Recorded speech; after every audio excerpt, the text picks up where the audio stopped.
sababu naona leo ni siku ya furaha kwetu. Kwanza tutaanza kushukuru uongozi wa chama kwa kazi yote ambayo inafanya kwa population ya Goma, na kushukuru aussi Vilser ya Gisenyi ambayo après muda mrefu ya epidemia ya Ebola, ce n'était pas facile kuweza fungia mji kama Goma. La frontière, ce n'était pas facile, mais c'était dit na hiyo epidemia ya Ebola. Reka mbasuhuze cyane abakunzi ba Quick Times News. Reka munyemerere twihute cyane nkuko mubona uwo ni umuyobozi w'umujyi wa Goma. Ubwo reka tubijyane neza, tugaruke kuri inkuru ry'ifungurwa ry'umupaka uhuza umujyi wa Goma muri Repubulika ya Demokarasi ya Kongo n'umujyi wa Gisenyi hano mu Rwanda, nyuma y'igihe wari umaze ufunzwe kubera impungenge zatewe n'icyorezo cya Ebola wamaze kubufungurwa.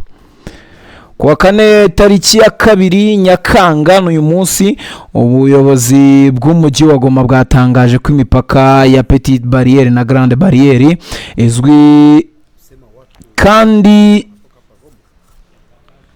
yongeye kuba yafungurwa ku baturage bafite impamvu zemewe zo kwambuka, nkuko byatangajwe n'umuyobozi w'umujyi wa Goma Desire Ngabo. Iki cyemezo kije nyuma y'igihe imipaka yari yarafunzwe kuva ku wa 17 Gicurasi 2026 kubera icyorezo cya Ebola cyateje impungenge mu rwego rw'ubuzima rusange. Gufungura iyi mipaka ni inkuru yakiriwe neza n'abaturage benshi bo ku mpande zombi z'umupaka, cyane cyane abacuruzi n'abakora ibikorwa bitandukanye bibahuza buri munsi. Umupaka wa Goma na Gisenyi ni umwe mu mipaka ikoreshwa cyane mu karere k'ibiyaga bigari. Buri munsi abantu ibihumbi byinshi bakunda kuwambuka bagamije ubucuruzi, akazi, kwivuza, amasomo cyangwa gusura imiryango yabo. Mu gihe wari umaze igihe ufunzwe, ibikorwa byinshi by'ubucuruzi byarahungabanye. Abacuruzi bato n'abaciriritse bavuga ko ifungurwa ry'umupaka ryabagizeho ingaruka zikomeye, kuko benshi muri bo batunzwe n'ubucuruzi bukorwa hagati ya Goma na Gisenyi. Bamwe mu baturage ba Goma bavuga ko basanzwe bajya Gisenyi kugura ibicuruzwa, kwivuza cyangwa gukora indi mirimo itandukanye, mu gihe hari n'abaturage b'Gisenyi bafite ibikorwa by'ubucuruzi cyangwa imiryango i Goma. Nubwo umupaka wongeye gufungurwa, ubuyobozi bwatangaje ko kwambuka bizakomeza gukorwa hubahirijwe amabwiriza y'ubuzima n'isuku, hagamijwe gukomeza gukumira ikwirakwira ry'indwara z'ibyorezo. Abasesenguzi bavuga ko ifungurwa ry'uyu mupaka rishobora gufasha kongera kuzahura ubucuruzi n'imibereho y'abaturage bo mu mijyi yombi, kuko Goma na Gisenyi bifitanye isano ikomeye mu by'ubukungu no mu mibereho ya buri munsi. Muri iyi myaka ishize, abaturage bo mu mpande zombi z'umupaka bagiye bagaragaza ko ibikorwa byabo byinshi bishingiye ku bwisanzure bwo kwambukiranya imipaka no gukora ubucuruzi. Ifungurwa ry'uwo mupaka kandi rishobora gutuma urujya n'uruza rw'abantu n'ibicuruzwa rwongera kuba rwiza, ibintu bishobora kugira uruhare mu kuzahura ubukungu bw'akarere. Gusa inzego z'ubuzima zikomeje gusaba abaturage gukomeza kubahiriza amabwiriza y'isuku no gukurikiza inama z'abaganga kugira ngo hakumirwe ikwirakwira ry'indwara z'ibyorezo. Abaturage benshi bo muri Goma na Gisenyi bavuga ko bafite icyizere ko gufungura umupaka bizafasha ubuzima kongera kuba nk'uko bwari bumeze mbere, ndetse bikarushaho gushimangira umubano mwiza hagati y'abaturage bo mu mpande zombi. Ifungurwa ry'umupaka wa Goma na Gisenyi ni inkuru ifite akamaro kanini ku baturage bo muri aka karere, cyane cyane mu rwego rw'ubucuruzi, ubuhahirane n'imibereho ya buri munsi. Ni nayo mpamvu natwe tuba tugomba kwikugezaho kugira ngo umenye amakuru agezweho ndetse naho ibintu bigeze kugeza kuri ubu kabisa.